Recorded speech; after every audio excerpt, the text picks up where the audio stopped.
France का जिहड़ा main media portal है उस दे विच ये स्टोरी ब्रेक हुई और इहदे च हुण ईवन जिहड़े फ्रांस दे 2 प्रेजिडेंट जिहड़ा हुण है जिस दे विच एमैनुअल मैक्रॉन जिहड़ा और उस तो पहला जिहड़ी प्रीडेसैसर सी बीबी जिहड़ी एलैन हॉलैंडे हुण ये जिहड़ी राफेल डील की कहानी शुरू हुंदी है ये एलैन हॉलैंडे तो ही हुंदी है लेडी तो और उस दा परसनल दोस्त पार्टनर जू गेट जिहड़ा फ्रेंच पार्ट जिन्हां ने बनाने फ्रेंच कंपनी है राफेल उन्हां दे नाल पर्सनल रिलेशनशिप सी। हुण जिहड़ी पहली जिहड़ा ये सारी मीडिया स्टोरी और उन्होंने हुण जिहड़ी एक फ्रांस की प्रोमिनेंट NGO है शेरपा वो इस स्टोरी नूं अगे तोड़ रही है। अज उसका सैकंड पार्ट जिहड़ा फ्रेंच पेपर्स दे विच छपिया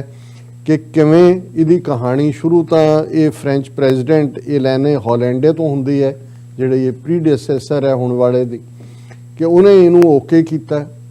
इहदे बावजूद कि जिहड़ा उहदा डिप्टी प्रोसीक्यूटर सी उन्हें in charge of the case who refused to write up the official notification of it being dropped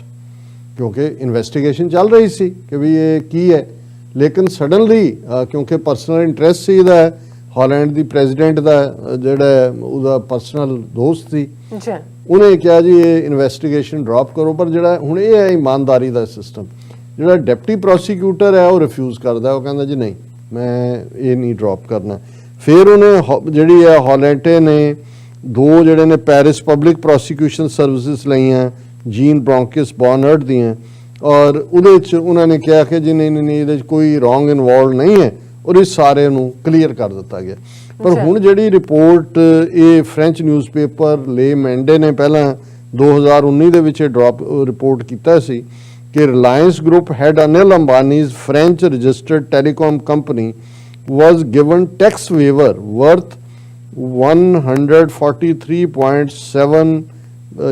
million euro dollars by local authorities shortly after the announcement by Prime Minister Modi to buy the jets। हुण ये नहीं कि भी उत्थे बैठे middleman जिहड़े गुप्ते दी असीं गल कीती कि जी उहनूं 11 मिलियन दा वो मिलिया कि जी उहने जिहड़े 50 ने वो जिहड़े रिप्लाइका मॉडल बनाने सी इन्हां नूं भी अनिल अंबानी नूं जिहड़ा कंसैशन फ्रांस दे विच दिता क्योंकि फ्रेंच प्रेजिडेंट भी इनवॉल्व है मोदी तो है ही है वो अपने पार्टनर नूं दवा रहा वो अपने यार नूं दवा रहा अनिल अंबानी नूं और 143.7 मिलियन यूरो जिहड़े डॉलर ने वो फ्रेंच अथॉरिटीज़ ने उन्होंने माफ़ किए अनिल अंबानी नूं ये दस्सण दे लई कि जी ये हुण जिहड़ा है जो ही अनाउंसमेंट हुई फिर जिहड़ा इस सारे चों दूसरा पार्ट निकलदा है कि किवें इस सारी इन्वेस्टिगेशन नूं जिहड़ा करंट प्रेजिडेंट है एमैनुअल मैक्रॉन उन्हें अगे नहीं तुरन दिता और जदों इस गल नूं पुछया गया प्रेजिडेंट एमैनुअल ने कहा जी नहीं ये जिहड़ा है ये तां documents and first hand accounts obtained by Mediapart show that following the potentially explosive alert fired by Sherpa जिहड़ी NGO कर रही है PNF chief Eliane Houlette made no serious attempt to investigate the suspicions of corruption and favouritism surrounding the Rafale deal. और इस सारे चों जिहड़ा France government ने ये कहा कि जी असीं तां जो भी कीता ये फ्रेंच इंटरस्ट दे विच कीता और ये जिवें सारा सौदा असीं अक्सर जिक्र किया है कि 36 जैट इन्होंने खरीदने ने और ये एग्रीमेंट उन्होंने साइन करके और ये सारे चों हालांकि इंडियन डेली हिंदू ने भी इस दे उत्ते कामेंट किया सी पर फिर एकदम उन्हां दीयां स्टोरीज बंद हो गई जिहड़ा उस वेले डिफेंस मिनिस्टर सी मनोहर पारेकर जिहड़ा इसनूं